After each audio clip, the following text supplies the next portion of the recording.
السلام علیکم ورحمۃ اللہ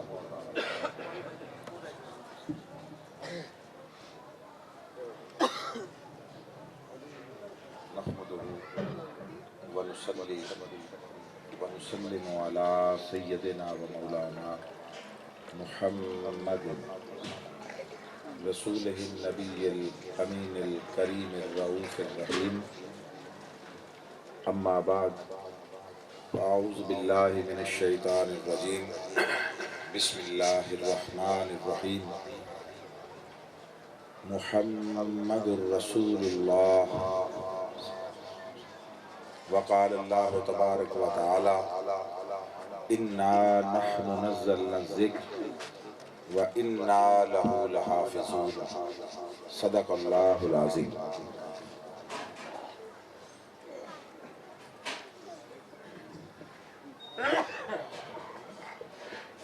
انتہائی معزز و مکرم لائق صد تعظیم و اکرام بانیان و میزبانان مجلس اور اس کار خیر میں شریک و شامل جملہ معاونین، بطور خاص حضرات علماء کرام، ثنا خانان گرامی قدر اور معزز و مکرم حاضرین گرامی قدر، اللہ جل مجدہ کا بے حد و حساب شکر کہ جس نے ہمیں زندگی میں ایک بار پھر آقا علیہ السلام کی آمد و ولادت کا یہ عظیم الشان اور رفیع المرتبت اور مبارک موقع نصیب فرمایا، اور آقا علیہ السلام کی نسبت غلامی کی شکل میں ہمیں نعمت ایمان سے بھی مشرف فرمایا، اور اس نعمت کی حفاظت کے لیے حضور علیہ الصلوۃ والتسلیم کے ہی ذکر مبارک کا شعور اور توفیق بھی مرحمت فرمائے۔ میں اس سالانہ محفل میلاد کے انعقاد پر محترم شاہ صاحب، ان کے اہل خانہ، ان کے رفقاء اور معاونین، ان کو بطور خاص اور تمام شرکاء اور حاضرین کو صمیم قلب سے 100,000 بار مبارکباد پیش کرتا ہوں، اور اللہ کی بارگاہ میں عرض گزار ہوں کہ وہ اس کاوش کو اور اس اہتمام کو اپنی بارگاہ میں اعلیٰ درجے میں شرف قبولیت عطا فرمائے، اور اس موقع پر دیکھیں ایک دوسرے کو مبارک دیا کریں اور ایک دوسرے سے مبارک لیا کریں۔ وہ آپ پنجابی میں شاید کچھ طرح کا لفظ کہتے ہیں کہ مبارک چلیا کرو، اسی طرح کا کوئی لفظ کہتے ہیں، جب کوئی مبارک دے تو اسے خوش دلی سے وصول کیا کرو، اس لیے کہ اس سے بہتر موقع مبارک بادی کا اور پوری دنیا اور زندگی میں کہیں نہیں۔ یہ وہ موقع ہے جس کے صدقے اللہ نے تمام کائنات کو خلق کیا، سب کو خوشیاں عطا فرمائیں، اور کائنات میں جس کو بھی وجود ملا وہ اس کے صدقے ملا ہے جس کی آمد و میلاد کا یہ آپ جشن منا رہے ہیں۔ ہمارا معمول یہ ہے کہ میں عید الفطر ہو یا عید الاضحیٰ، وہ نئے کپڑے وغیرہ سلوانے کا زیادہ اہتمام نہیں کرتا، کبھی سلوا لیے کبھی نہیں سلواتے، مگر جب یہ ربیع الاول شریف آتا ہے تو میں اس سے ماہ ربیع الاول شریف شروع ہونے سے بہت پہلے بحمد اللہ تعالیٰ اس کی تیاریاں شروع کر دیتا۔ وہ دونوں طرح کی ہوتی ہیں، اپنا مطالعہ بھی ہوتا ہے، پڑھنا بھی ہوتا ہے، اور اس کے ساتھ ساتھ اس کو سیلیبریٹ کرنا۔ ایک جگہ پہ دیکھیں، اب چھیڑے نہ، اس کو سیلیبریٹ کرنا، اس کو محسوس کرنا اور اس پر اظہار مسرت کرنا، یہ ربیع الاول سے بہت پہلے شروع کر دیتا۔ اور زندگی اگر آپ دیکھیں، جب آپ کو کوئی ذائقہ منہ میں محسوس ہو، کوئی ذائقہ، تو اس کا اظہار آپ کے چہرے کے تاثرات سے ہوتا ہے۔ وہ ذائقہ خواہ کھٹا ہے، میٹھا ہے، کڑوا ہے، پسندیدہ ہے یا ناپسندیدہ، جو بھی ذائقہ آپ کو محسوس ہو، اس کا اظہار چہرے کے تاثرات سے ہوتا ہے۔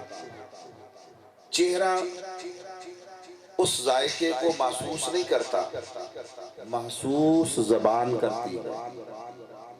وہ زبان منہ کے اندر ہے، آپ کے ٹیسٹ گلینڈز جو ہیں وہ زبان پر ہیں، ذائقے کی حس۔ ذائقہ محسوس زبان کرتی ہے مگر اظہار چہرے سے ہوتا ہے۔ جس طرح یہ جسمانی ذائقے ہیں، اسی طرح کچھ روحانی ذائقے بھی ہیں، کچھ ایمانی ذائقے بھی ہیں، کچھ عرفانی اور وجدانی ذائقے بھی ہیں۔ ان ذائقوں کو روح محسوس کرتی ہے، جب اس کو کوئی ذائقہ ملتا ہے وہ محسوس کرتی ہے، اور ان ذائقوں کا اظہار انسان کے عمل اور انسان کے حال سے ہوتا ہے۔ جس کو جو ذائقہ ملا وہ ویسا ہی اظہار کرتا ہے۔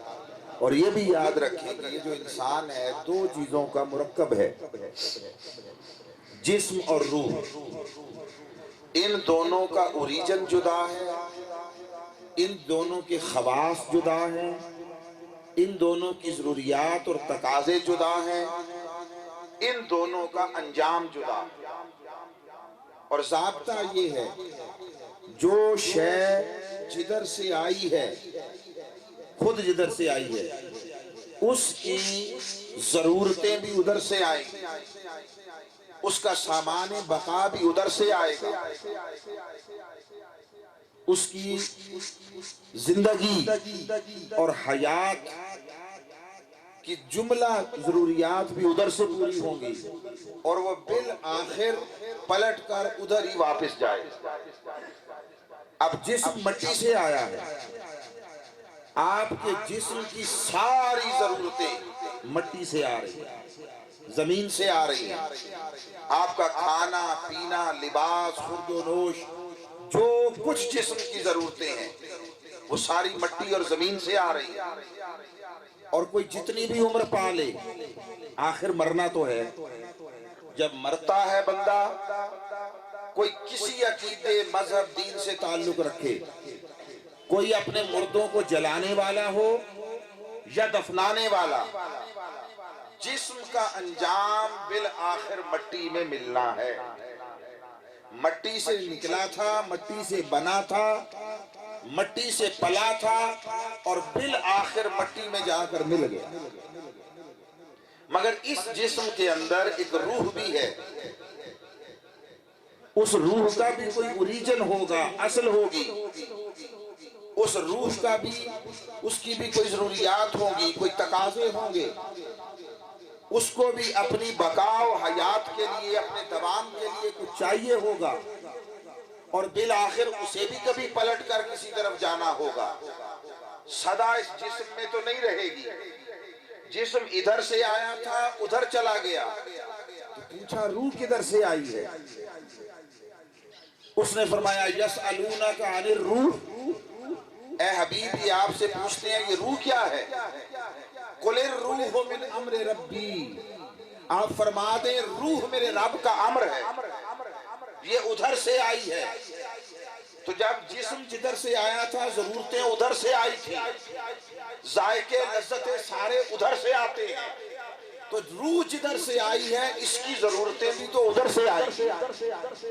روح آئی اس کے حریم ناز سے، روح آئی اس کی قربتوں سے، روح آئی اس کے امر سے، تو روح ادھر سے آئی ہے رب کی طرف سے، تو اس کی ضرورتوں کا سارا سامان بھی ادھر سے آئے گا۔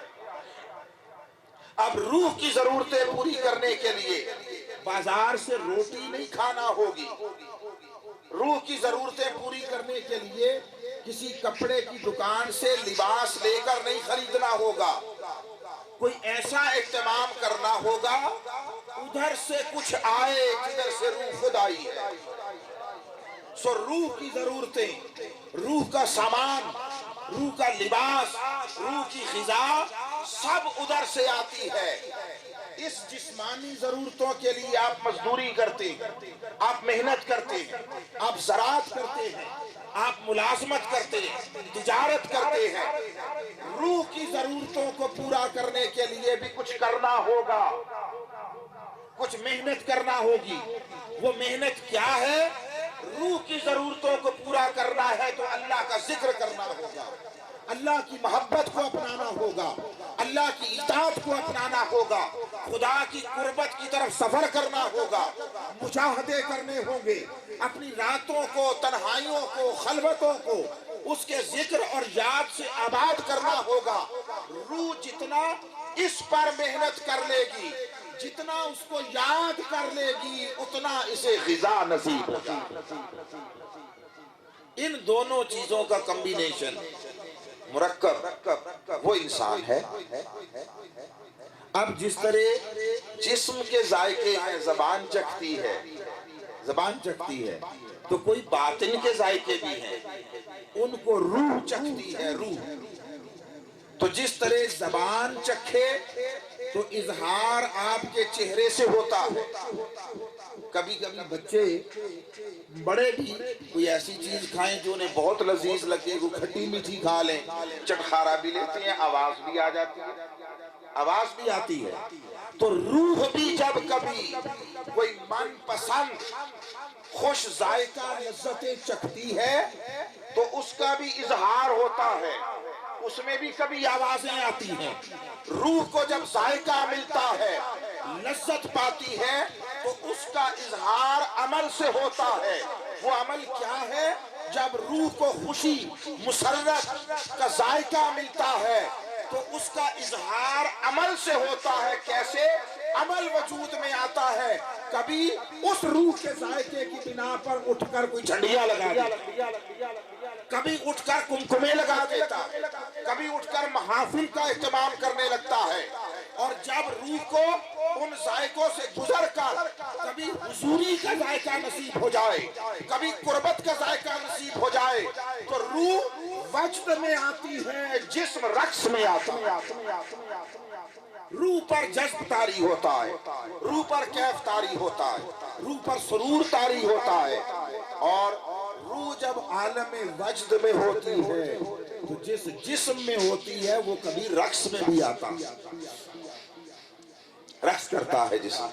یہ سارا اسی روحانی ذائقوں اور لذتوں کا عملی اظہار ہے جو مختلف شکلوں میں ہوتا ہے۔ اب اگلی بات یہ ہے، جس کو ذائقہ ملا وہ تو اظہار کرے گا، اس کے چہرے سے ظاہر ہوگا۔ جس کو نہیں ملا یا پریشان ہوگا یا حیرت تعجب میں ہوگا، اس کو کیا ہوا ہے؟ دیکھیں نا، بچے نے منہ میں ٹافی ڈالی ہوئی ہے اور پتہ چل رہا ہے کہ وہ ٹافی کھا رہا ہے، اسے ذائقہ مل رہا ہے، مزہ آ رہا ہے۔ دوسرا کوئی پاس بیٹھا ہے، کیا وہ بیچارہ پریشان ہو رہا ہے کہ اس کو ذائقہ مل رہا ہے، مجھے نہیں مل رہا، یا وہ تعجب میں ہے کہ کچھ دکھائی تو نہیں دیتا، وہ شے تو منہ کے اندر ہے، اسے حیرت ہو رہی ہے، یہ اتنے مزے کا اظہار کیوں کر رہا ہے، اس کے چہرے سے لگ رہا ہے کوئی شے بڑی خاص ہے۔ تو یا وہ حیرت میں ہے، تعجب میں ہے، یا وہ پریشانی میں ہے۔ بات سمجھیں؟ اب آپ سے پوچھوں، ایک آدمی، انسان، بچہ، وہ کوئی شے کھا رہا ہے، اس کو ذائقہ آ رہا ہے، وہ مزہ لے رہا ہے۔ دوسرا ہے، اس کو کچھ نہیں ملا، وہ پریشان ہے۔ تو ایمان سے کہیے، جس کو نہیں ملا، پریشان ہے، اس کے ساتھ کوئی جھگڑا بنتا ہے؟ اگر آپ جھگڑا کریں گے، غصے ہوں گے، تم کیوں نہیں مزہ لے رہے ہو بھائی، اس کو ذائقہ ہی نہیں ملا، مزہ کہاں سے لے؟ کچھ کچھ نصیب نہیں ہوا، وہ کہاں سے لطف لے؟ وہ تو پریشانی کے حال میں ہے، وہ پہلے پریشان ہے کہ آپ کو کیا مل گیا جو آپ مزے لے رہے ہیں، وہ اس پریشانی میں ہے۔ اوپر سے آپ لڑنا شروع کر دیں، یہ تو ظلم ہوگا نا، ظلم ہوگا۔ تو اس کے ساتھ لڑنا نہیں بنتا، یا تو ترس بنتا ہے کہ اس پر ترس کھائے، ترس کھائیں۔ اور جو اعلیٰ لوگ ہوتے ہیں، اعلیٰ، وہ ذائقے عطا کرنے والے کی بارگاہ میں عرض کرتے ہیں مولا کوئی اسے بھی چکھا دے، کوئی اسے بھی چکھا دے۔ علامہ اقبال نے یہی بات، اچھا دو بات اور کر لوں، مضمون آگے آسانی سے بڑھ جائے گا۔ اور یہ بات یاد رکھ لیں کہ یہ دو چیزیں ایسی ہیں، یہ سمجھانے سے نہیں سمجھ آتی، ایک چکھنے کی چیز اور ایک تکنے کی چیز، یہ دو چیزیں لفظوں میں نہیں سمجھائی جا سکتی۔ اب آپ نے کوئی شے کھا لی، پھل، کوئی مٹھائی، کوئی شے، ذائقہ آپ کے منہ میں ہے، اور سامنے جو محروم ذائقہ بیٹھا ہے اس کو آپ صبح سے شام تک ذائقہ سمجھانے کی کوشش کریں، بولیے سمجھے گا؟ اچھا آپ نے کیا سمجھانا ہے؟ آپ اسے بہت پڑھے لکھے شخص جس نے پی ایچ ڈی کو کی ہو نیوٹریشن میں، غذائیت میں پی ایچ ڈی کی ہے، اس کے سامنے بٹھا دیں اور اسے کہیں کہ اس آدمی کو اس پھل کا ذائقہ سمجھائے جو کبھی کھایا نہیں، کبھی نہیں کھایا۔ مثلا ایواکوڈا ایک پھل ہے، اس لیے نام لے رہا ہوں کہ کیلے کا لوں گا تو آپ کو تو اس کا ذائقہ پتہ ہے، آپ کو بات پوری سمجھ نہیں آئے گی۔ سیب، انار، آم کا لوں گا تو بات پوری سمجھ نہیں آئے گی، اس لیے یہ پھل کا نام لیا۔ ناشپاتی کی طرح ایک ہارڈ سخت پھل ہوتا ہے ایواکوڈا۔ اب کسی نے ایواکوڈا نہیں کھایا، آپ اس پی ایچ ڈی شخص جس نے غذائیت میں پی ایچ ڈی کی ہے اس کے سامنے بٹھا دیں اور اسے کہیں اسے ذرا ایواکوڈا کا ذائقہ سمجھا دے، سمجھا دے۔ بڑا قابل شخص ہے، صبح سے شام تک بیٹھا رہے، بولیے سمجھا لے گا؟ نہیں سمجھ آئے گا۔ اب اس پڑھے لکھے شخص کے سامنے سے اس آدمی کو اٹھا لیں، ایک چٹا ان پڑھ شخص، چٹا مگر پھل فروش ہے، اس کے پاس ایواکوڈا ہے، اس کے پاس ایواکوڈا ہے، اسے کہیں سمجھا دے، ہے وہ چٹا ان پڑھ مگر وہ اتنا سا پیس کاٹے اس کو دے دے، منہ میں رکھ دے، کچھ کہے بغیر سمجھ آ جائے، کچھ کہے بغیر سمجھ آ جائے۔ یہ بات اس لیے کہی کہ جس کو نہیں ملا یا تو اس پر ترس کھائیں یا اس کے لیے دعا کریں، اس کے ساتھ لڑا نہ کریں، وہ بیچارہ پہلے ہی بڑا پریشان ہے، محروم ہے کہ آپ کو کیا مل گیا جو اسے نہیں ملا، اور آپ کو ایسا کیا ملا کہ آپ جھومتے پھر رہے ہیں، ناچتے پھر رہے ہیں، گاتے پھر رہے ہیں، خوشیاں مناتے پھر رہے ہیں۔ سو یہی وہ بات ہے جو علامہ اقبال نے کی۔ پہلے اقبال کی کر لیتے ہیں پھر قرآن کی طرف آتے ہیں، حجت قرآن ہے، اقبال نہیں۔ ٹھیک، علامہ اقبال کو بھی کچھ تکنے چکھنے کو مل گیا، جو ملا اس کا تھوڑا بہت اظہار کیا، تھوڑا بہت۔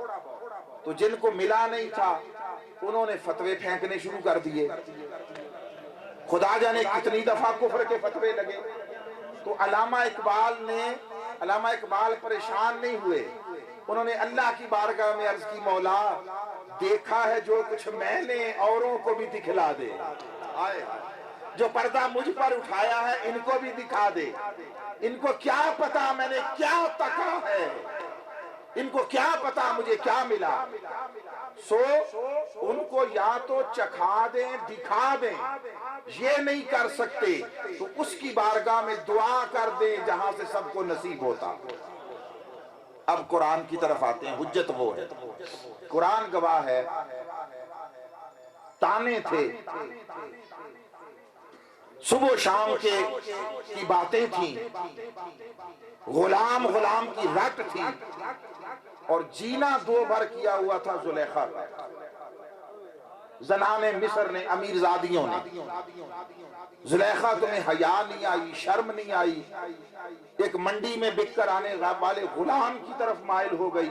یہ جو شرم و حیا ہے اس کا تعلق سیرت و کردار سے نہیں ہے، اس کا تعلق اس بات سے ہے کہ وہ سٹیٹس کانشیس تھی، وہ سمجھتی تھی ہمارا سٹیٹس بڑا اونچا ہے، مرتبہ یہ ہمارے درجے کی ہم سے بھی اونچی ہے، تو اس اونچے معاشرتی درجے کی حامل ہو کر یہ مائل ہو گئی اس طرف جس کا سٹیٹس ہمارے برابر نہیں ہے، اس کا سٹیٹس برابر نہ ہونا اس کو وہ باعث شرم سمجھتی تھی، اس کے لیے کہتی تھی حیا کر۔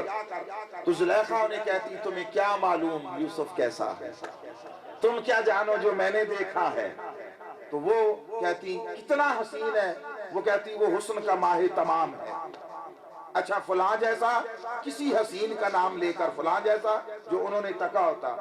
زلیخا کہتی ارے تم کیا جانو پاگلو، وہ تو یوسف کی نوکری جوگا نہیں ہے، وہ تو یوسف، وہ کسی اور کا نام لیتی، وہ کہتی وہ یوسف کی جوتیاں اٹھانے کے لائق نہیں ہے، تسمے کھولنے کے لائق نہیں۔ جتنے حسین دیکھے تھے انہوں نے سب کے نام لے لیے، سب کے۔ زلیخا نے سب کا انکار کر دیا، کہا ان کو یوسف سے کیا نسبت۔ تو وہ کہنے لگی پھر ہم نہیں مانتے۔ دیکھا جو نہیں تھا، جب کوئی انکار کرتا ہے ماننے سے تو سمجھ لو بیچارے نے دیکھا کچھ نہیں، دیکھا کچھ نہیں۔ تو انہوں نے کہا ہم نہیں مانتی۔ اور یہ بھی یاد رکھنے جو تک لیتا ہے وہ پھر شور نہیں مچاتا، وہ گنگ ہو جاتا ہے، وہ جلوے میں گم ہو جاتا ہے، چپ ہو جاتا ہے، عالم حیرت میں چلا جاتا ہے، اس لیے کہ اس پر جلوہ آشکار ہو گیا۔ یہی بات تاجدار گولڑا نے فرمائی تھی، جب تکا اور نظارہ نصیب ہوا، پوچھا کیا تکا، کیسا نظارہ؟ فرمایا تمہیں کیا بتاؤں، بس کوئی مثل نہیں ڈھولن دی، چپ کر مہر علی اتھے جا نہیں بولن دی۔ خاموشی ہے، اور یہ بات طے شدہ ہے، خالی برتن زیادہ آواز دیتا ہے، مٹی کا ہو، دھات کا ہو، شیشے کا ہو۔ اب خالی برتن لیں ایسے کریں آواز آئے گی، اس میں کچھ ڈال دیں، بھلے پانی ڈال دیں، مٹی ڈال دیں، بھر گیا تو آواز بند۔ جس کے اندر کچھ ہے، میری بات سمجھ رہے ہیں، جس کے اندر کچھ ہے وہ پھر بولتا نہیں ہے، وہ اس کو سنبھالتا پھرتا۔ کسی نے کہا جڑے محرم راز حقیقت دے وہ راز حقیقت کھول دے نہیں، جنہ جڑے بول پئے انہاں ویکھیا نہیں، جنہ ویکھ لیا وہ بول دے، سو وہ حیرت میں چلے جاتے ہیں۔ تو زلیخا نے جب دیکھا یہ نہیں مانتی، اس نے چاہا ان سے جان چھڑاؤں، پیچھا چھڑاؤں۔ کسی سے مشورہ کیا ہوگا، اور قسمت کی اچھی تھی، دھنی تھی، لگتا ہے کوئی صاحب حال، کوئی درویش، کوئی فقیر ملا ہوگا۔ اس نے کہا ہوگا بی بی یہ جو تکنے کی چیز ہے یہ سمجھانے سے نہیں سمجھ آئے گی، تو ایک کام کر، جو خود دیکھا ہے تھوڑا سا انہیں بھی دکھا دے، تھوڑا سا انہیں بھی دکھا دے۔ اور خوش بخت تھی، کسی اچھا مشورے دینے والے سے ملی، کسی مولوی سے نہیں ملی، کسی ملا سے نہیں پوچھا۔ حضرت ملا سے ملاقات ہوتی پوچھ لیتی تو مولوی صاحب فرماتے زلیخا پریشان نہ ہو، بلا لے زنانے مصر کو بھی، ہم بھی کتابوں کا انبار لے کر آ جاتے ہیں، مناظرہ کر لیتے ہیں اس نے یوسف پر۔ پھر مناظرے کا کوئی نتیجہ تو نہ نکلتا، البتہ روٹیوں کا دھندا چل پڑتا، پیٹ کا معاملہ سیدھا ہو جاتا۔ اس لیے عارفوں نے کہا یہ ملا نہیں کہیں کار دے، شیوے نہ جانن یار دے۔ اور اقبال نے کہا دین کافر فکر و تدبیر و جہاد، دین ملا فی سبیل اللہ فساد۔ فتنہ ہے، فساد ہے، شر ہے، لڑ رہے ہیں نسل در نسل۔ ایک جملہ کہہ رہا ہوں خاص، خواہ ادھر والے ہیں یا ادھر والے، نسل در نسل لڑ رہے ہیں، الجھ رہے ہیں، مسئلہ حل نہیں ہو رہا۔ کیوں؟ خواہ کسی کا موقف یہ ہے یا یہ ہے، پرابلم یہ ہے لڑ دونوں رہے ہیں، تکا کسی نے نہیں ہے، تکا نہیں ہے۔ محنت پڑھنے پر کر رہے ہیں، لڑنے پر کر رہے ہیں، جتنی محنت پڑھنے اور لڑنے پر کرتے ہیں، آدھی محنت تکنے پر کرے، پردے اٹھ جائیں۔ وہ جو مناظرے ہیں ان کے لیے، اس لڑائی کے لیے، اس لڑنے کے لیے پڑھنا پڑتا ہے، اور تکنے کے لیے پڑھنا نہیں، جاگنا پڑتا ہے۔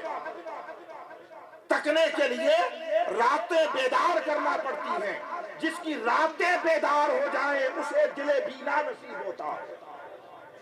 اس لیے اقبال نے کہا، دل بینا بھی کر خدا سے طلب، آنکھ کا نور دل کا نور نہیں ہے۔ وہ جن کو دل کا نور نصیب ہوتا ہے، جن پر پردے اٹھ جاتے ہیں، وہ پھر کسی اور حال میں مست ہو جاتے ہیں۔ تو زلیخا نے سب کو بلایا، بلا کر بٹھایا، تھی سیانی، تو سب کو پھل رکھ دیے، الگ الگ چھریاں دے دی، الگ الگ ہر ایک کو چھری دی، ایک نہیں دی، پھل کاٹ کر نہیں رکھے۔ میں جب شروع میں پڑھ رہا تھا، مطالعہ کر رہا تھا بہت عرصہ پہلے، تو مجھے پریشانی ہوئی، یہ قرآن ہے، کتاب ہدایت ہے، کوئی ناول نہیں ہے، تاریخ کی کتاب نہیں ہے جس میں منظر کشی کے لیے کوئی جزیات نگاری کی جائے، چھریاں، پھل، یہ وہ، انگلیاں کٹنا، یہ تو ایسے لگتا ہے کوئی ناول کا ماحول ہے خدا نہ خواستہ۔ مگر پھر بعد میں اللہ نے کرم کیا، سمجھ آئی، وہ سمجھدار تھی، اللہ نے اس کی سمجھداری ہمیں بھی سمجھائی ہے۔ اس نے کہا بلا تو لوں، دکھا بھی دوں، یہ یہاں مان بھی جائیں تو کہیں باہر جا کر مکر نہ جائیں، باہر جا کر مکر نہ جائیں، لوگوں کے سامنے کہ ہاں دیکھا تھا، کوئی خاص بات تو نہیں تھی، اندر مان جائیں کہ اس جیسا کوئی نہیں، باہر جا کر مکر جائیں۔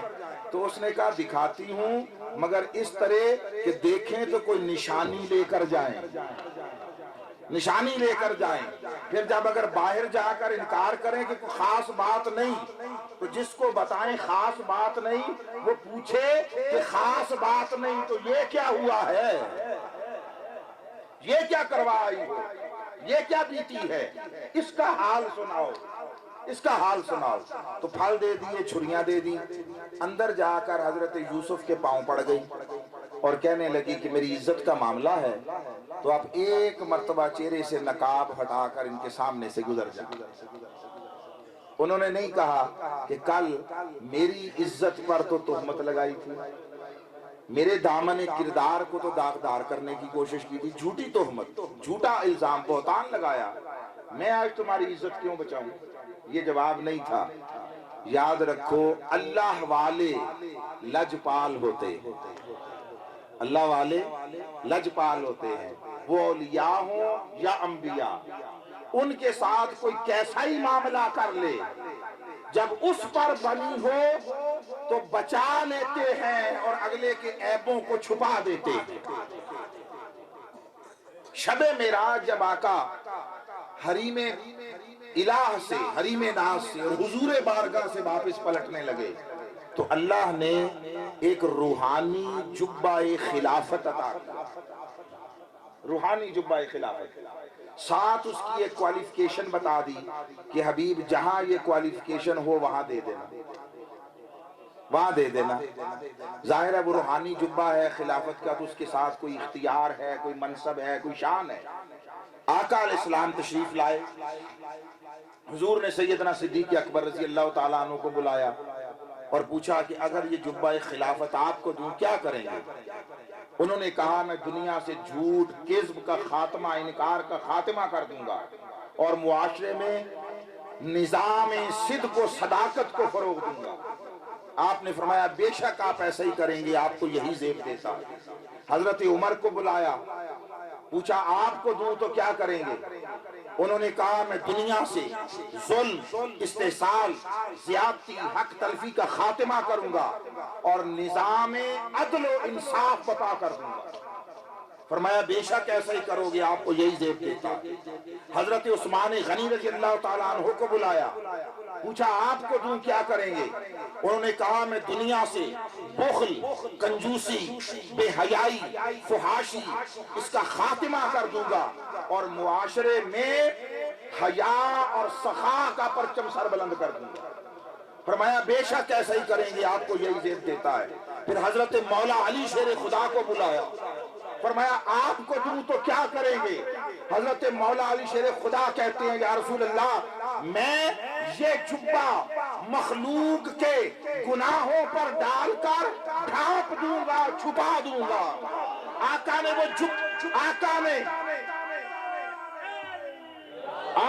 جبہ خلافت مولا علی شیر خدا کو عطا کیا۔ اس لیے خلافت، روحانیت، ولایت کا ہر چشمہ دہلیز مرتضیٰ سے پھوٹتا۔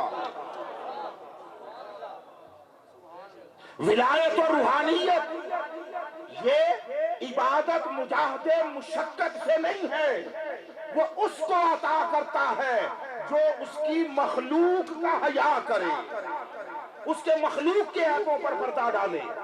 وہ کہتے ہیں میری محبت کے گن گاتے ہو، میرے قریب کرنا چاہتے ہو اور میرے بندوں سے نفرت کرتے ہو، میرے بندوں کو پاس بیٹھنے نہیں دیتے، اٹھا دیتے ہو، بھگا دیتے ہو، میرے بندوں کے ساتھ ظلم کر کے پھر تسبیح سجدے کر کے مجھے منانا چاہتے ہو، مجھے پانا چاہتے ہو۔ ایسا ہرگز ممکن نہیں۔ جو خدا کو پانا چاہے وہ اس کی مخلوق کے ساتھ تعلق جوڑے۔ حضرت ابراہیم بن ادھم رحم اللہ تعالی علیہ، بلخ بخارا کی سلطنت کے بادشاہ، پھر دو واقعات ہوئے، سارا کچھ چھوڑا، دل بیزار ہوا، بادشاہی چھوڑ کر درویشی اختیار کر لی، فقر کی راہ اختیار کر لی، کہیں کٹھیا بنا لی جنگل میں، وہاں رہنے لگے، اللہ اللہ کرنے لگے۔ اللہ نے بڑا کرم کیا، ایک رات سوئے ہوئے تھے اپنی چارپائی پر کٹھیا میں، آدھی رات کے بعد تہجد کا وقت جو معمول تھا اٹھنے کا، آنکھ کھلی تو دیکھا پوری جھونپڑی کٹھیا نور سے بھری ہوئی، نور سے معمول۔ چونک کر اٹھے کہ دیا جلتا رہ گیا، مگر نہیں، وہ تو بہت زیادہ روشنی تھی اور ٹھنڈی روشنی تھی۔ جب نظریں گھمائیں تو ایک طرف ایک نوری پیکر فرشتہ وہ کھڑا تھا، اس کے ہاتھ میں کوئی فائل، ڈائری تھی، قلم تھا، وہ کچھ لکھ رہا تھا۔ آپ نے پوچھا بھی آپ کون ہیں؟ اس نے کہا میں فرشتہ ہوں، اللہ کا ایک بھیجا ہوا۔ پوچھا کیا کر رہے ہو؟ اس نے کہا میں ان لوگوں کے ناموں کی لسٹ بنا رہا ہوں جو اللہ سے محبت کرتے۔ بولیے کیا؟ ان لوگوں کی لسٹ بنا رہا ہوں جو اللہ سے محبت کرتے ہیں۔ تو اس کی خاطر تخت چھوڑا تھا، اس کی خاطر شہر بادشاہی چھوڑی تھی، تاج چھوڑا تھا، سارا کچھ چھوڑا تھا۔ شوق اشتیاق ہوا، پوچھا میرا نام بھی کہیں ہے؟ اس نے انکار میں سر ہلا دیا، کہا نہیں، تمہارا نام نہیں ہے۔ مالک ہے، قبول کرے یا رد کرے، اس کا اختیار ہے۔ مگر آپ رنجیدہ نہیں ہوئے، پریشان نہیں ہوئے کہ ساری عمر کی کمائی آج جب دیکھنے کا وقت آئے تو ہے ہی کچھ نہیں۔ کہا اچھا کوئی بات نہیں، میرا نام اللہ کے ساتھ محبت کرنے والوں میں نہیں ہے نا، ایک درخواست ہے۔ اس نے کہا کیا؟ کہا میرا نام اللہ کے بندوں سے محبت کرنے والوں میں لکھ لو۔ اللہ کا درجہ اونچا ہے، اس سے محبت کرنا بھی سہل بات تو نہیں، آسان سوکھا کام تو نہیں ہے نا۔ تو اس لیے ٹھیک ہے، اس کے ساتھ محبت کرنے والوں میں نام نہیں آیا، یہ اولو العزم لوگوں کا کام ہے۔ تم میرا نام اللہ کے بندوں اور مخلوق سے محبت کرنے والوں میں لکھ لو۔ اس نے اس بات میں سر ہلایا اور چلا گیا۔ رات بیت گئی، اگلی رات سوئے، پھر اٹھے، پھر وہی منظر، نور سے بھری ہوئی کٹیا، وہ کھڑا ہے، کچھ لکھ رہا ہے، لسٹ ہے۔ پوچھا پھر وہی سوال و جواب۔ آج پوچھا کیا کر رہے ہو؟ اس نے کہا ان لوگوں کی لسٹ بنا رہا ہوں جن کے ساتھ اللہ محبت کرتا ہے۔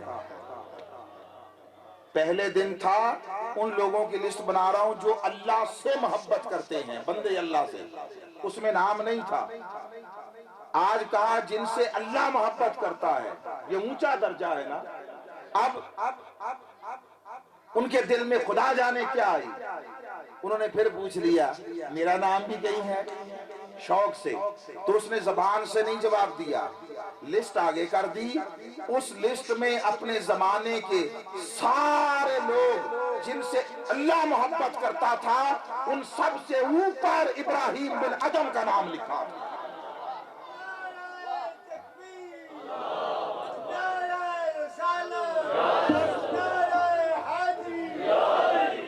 شکر ادا کیا خدا کا، وہ جو ساری زندگی کی عبادتیں، ریاضتیں، مشقتیں خدا کو منانے، خدا کو پانے اور خدا سے محبت کرنے والوں میں شامل ہونے کے لیے تھی، ان سے مقصود نہیں ملا۔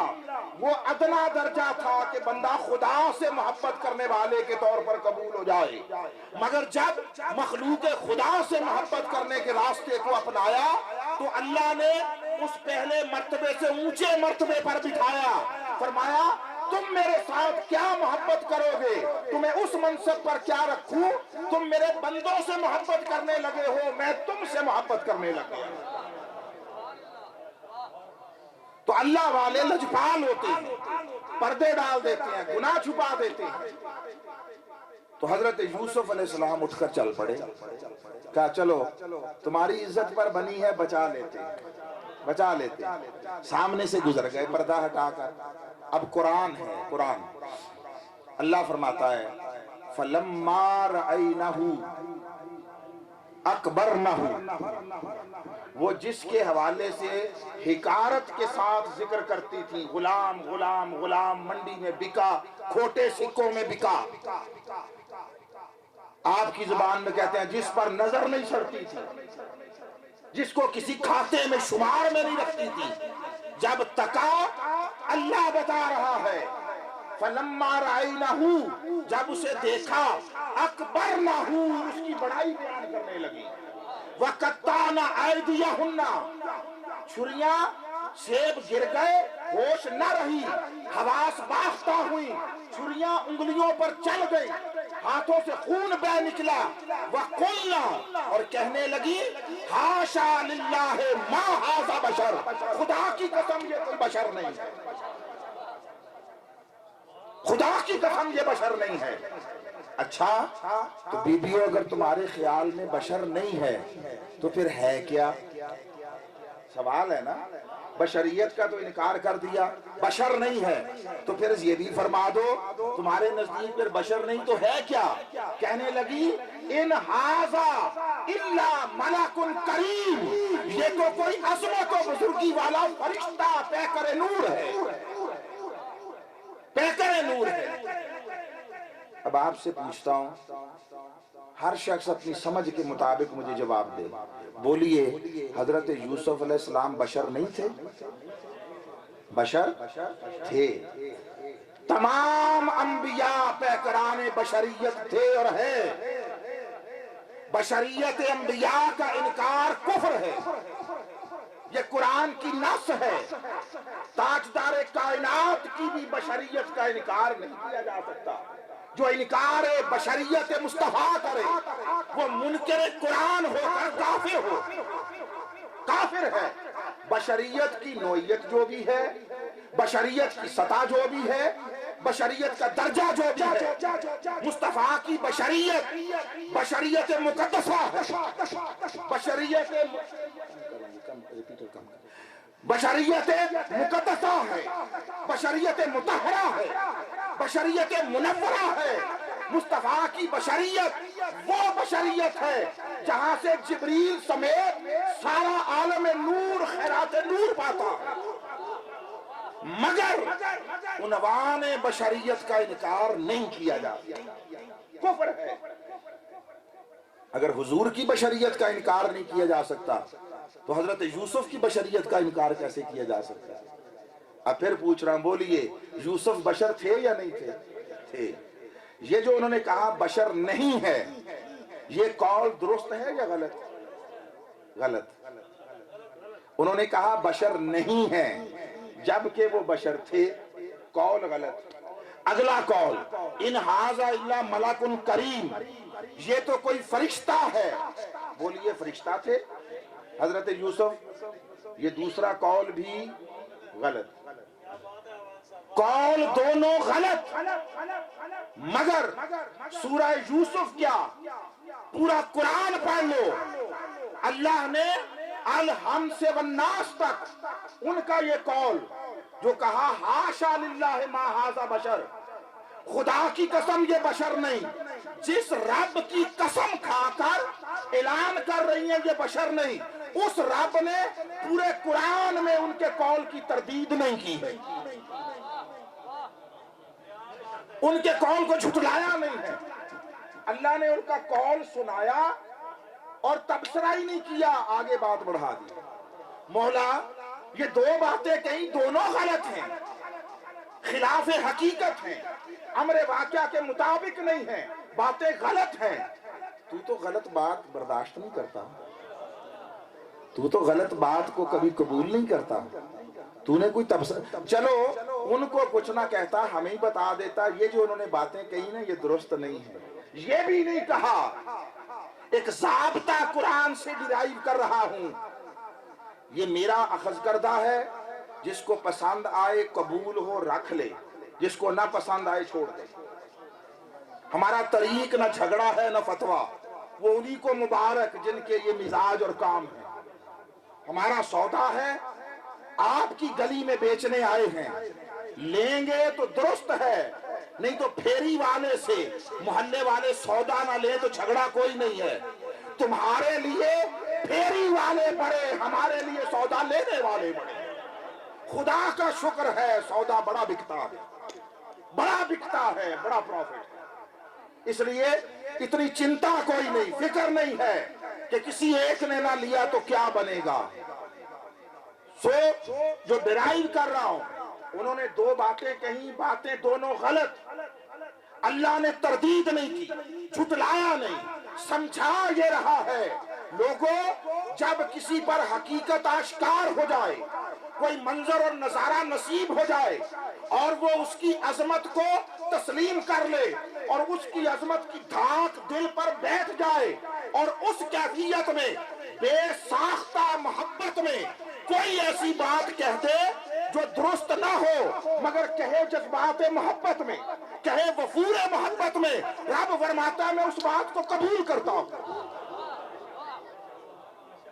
تم اس بحث میں پڑے ہو کہ اتنا اونچا کر دیا، اتنا اونچا ملا دیا، رب سے پوچھو، وہ فرماتا ہے حقیقت کے خلاف کی بات مگر کہی گئی فی البدی جذبات محبت میں نے ان کے جذبات محبت کو دیکھا ہے، قول کو نہیں دیکھا، قول کو نہیں دیکھا، ان کے پاس اس کی عظمت کو بیان کرنے کے لیے اس کے سوا کوئی اور انہیں راستہ ہی نہیں سجھائی دیا، کوئی راستہ نہیں، محبت میں جو بات کہی جائے وہ محبت میں، عادت میں نہ ہو،